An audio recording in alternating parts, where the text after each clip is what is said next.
Hi everyone, welcome back to my weekly meal plan episode.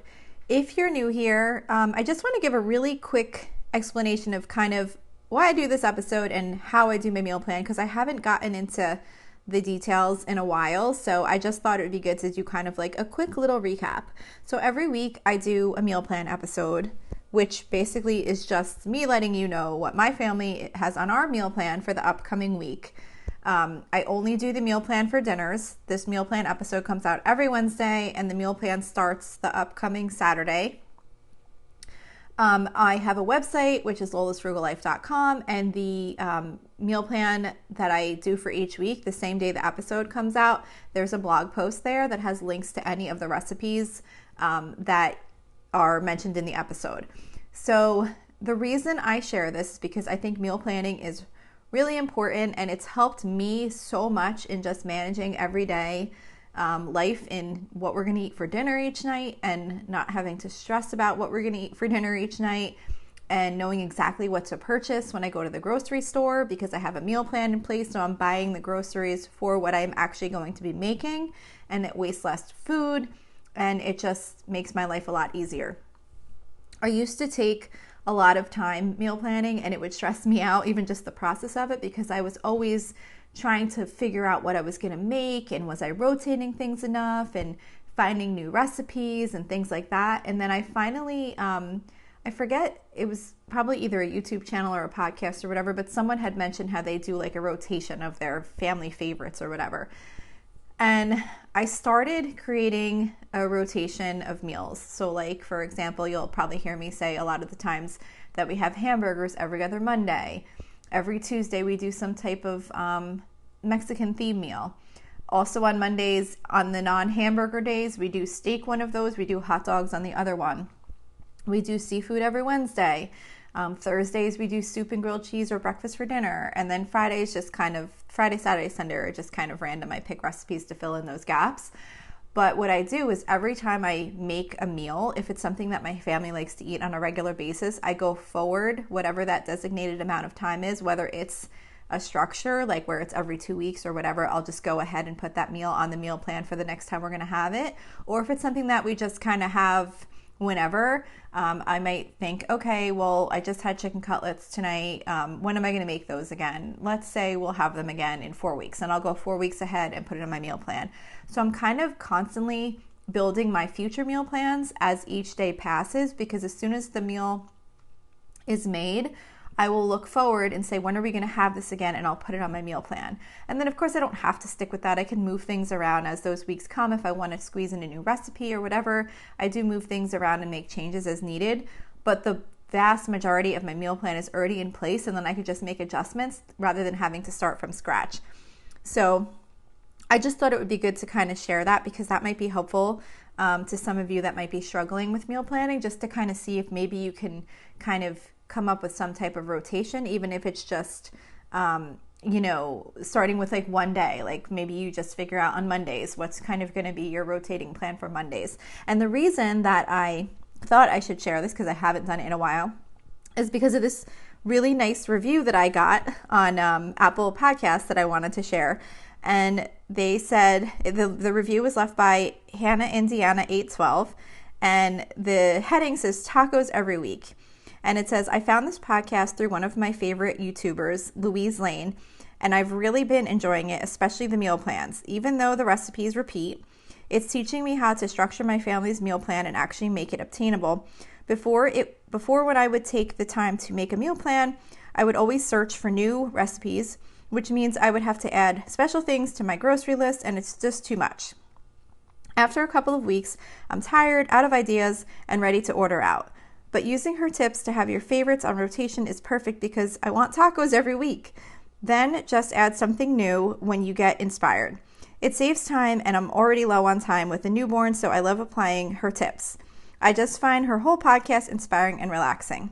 So I thought that was such a nice review, so thank you so much. And by the way, I have to look up this Louise Lane. I'm so curious. Like, I wish you could reply back to comments to ask questions, because I'm so curious if this person, the YouTuber, if they had mentioned my podcast, like they listened to it. I'm wondering if this is another listener or if it was just kind of like found as a suggestion on YouTube as like another similar podcast or whatever, because I do have a YouTube channel too it's just the podcast in video format, but no videos, just kind of has a picture and it plays the same thing you hear here. But so I'm just so curious, so I have to look up this YouTuber, or if whoever left the review, if you want to send me an email, I'm just really curious like how you found the podcast through this YouTuber.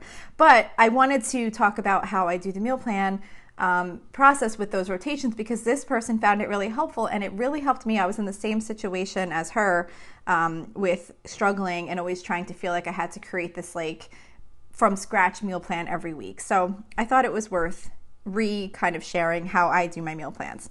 So anyway, so this week's meal plan, oh, and by the way, I think I said already, but thank you so much for leaving that review. It was a super, super nice review, and it's really exciting to know that just by kind of explaining this process and sharing the meal plans, that it's been really helpful to you. So thank you again so much for that.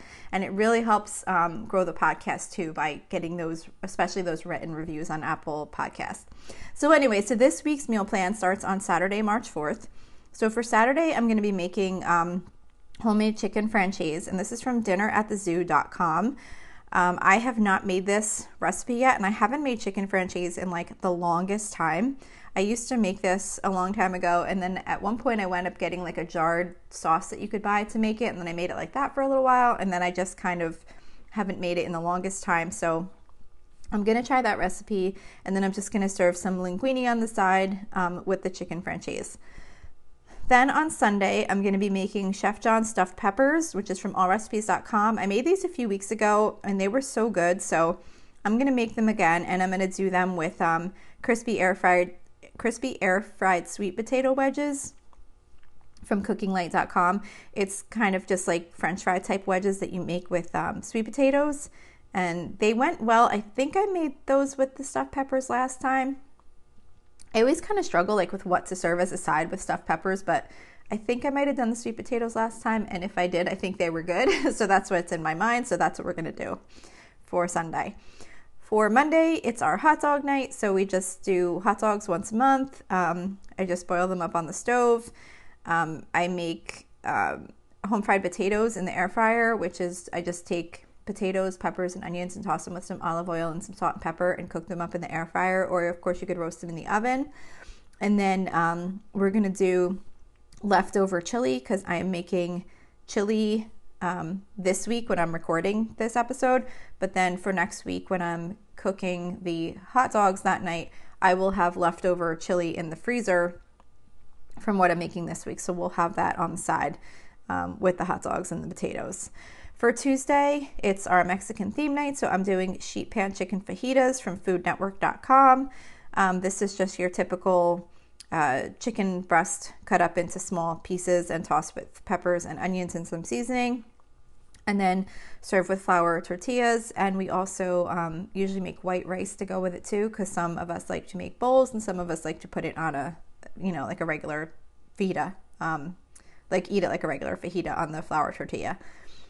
Wednesday is our seafood night. So for Wednesday, we're doing baked salmon. We kind of do that every like 2 to 3 weeks. I get the frozen salmon fillets, and I just brush some olive oil and season them with McCormick Smokehouse maple seasoning. Bake them in the oven at 450 degrees for 10 to 12 minutes, and it comes out perfect. And then I'm just going to do some boiled egg noodles on the side with that, and some frozen vegetables, whatever kind of happen to have in the freezer on hand. I always keep some frozen vegetables on hand whenever they go on sale. I just buy a few and kind of keep them in there. For Thursday, we are doing hash brown breakfast casserole, which is from spendwithpennies.com. This is a casserole that's made with shredded hash browns, cooked sausage, like breakfast sausage, and eggs and milk. And you kind of put it all together and bake it in the oven. I realized the other day that I had a bag of shredded hash brown potatoes in my freezer that needed to get used up, so I decided to make that to use them up, and it's a quick, easy breakfast meal. You just kind of put it together and it just bakes in the oven for like an hour. So I like to actually try and get it together and put it in the oven before I go do my grocery pickups. so that when I get home, it's pretty much done. Someone's home so that if the oven beeps before I get home, they can take it out. But it's just kind of nice because it'll just like cook while I'm gone getting the groceries. And then when I get back, dinner's already done. So I've been kind of trying to do that. And then the last meal on this week's meal plan is for Friday, March 10th. And that is going to be quick baked chicken parm, which is from allrecipes.com. This is just a really easy baked chicken parm recipe. You basically just bread the chicken and bake it in the oven and top it with sauce and mozzarella cheese. I used to make this a lot and it just kind of somehow fell out of the rotation. So it popped into my mind the other day. So I decided I would add that to this week's meal plan. And then we're just going to do spaghetti on the side with that. So we'll have chicken parm with spaghetti. So that's it for this week's meal plan. As I mentioned, you can find a post of this meal plan every week, the same day this episode comes out. It's on my website at lolasfrugallife.com, and any of the recipes that I mentioned in this week's meal plan will be in that weekly blog post. So thank you so much for listening, and I will see you back here next week. So thank you for checking in for this podcast episode, and don't forget, you can always email me with any questions or suggestions at lolasfrugallife@gmail.com. You can follow me on Instagram and Facebook at lolasfrugallife, and you can find a blog post for most of my episodes and definitely all of my meal plan episodes at lolasfrugallife.com. You can also join our private listeners group at facebook.com/groups/lolasfrugallife. And if you enjoy the show, please make sure to subscribe on Apple Podcasts, Spotify, YouTube, or wherever you listen from. And I would love it if you would screenshot the show and tag me on Instagram so I could see you're listening. Also, if you can please take a couple of seconds to rate and review the podcast. Those ratings and reviews are what help the show come up better in search results so that other people can find this podcast. So that will really help me in growing my audience. So that's it for today. Thank you so much for listening, and I hope you have an awesome day.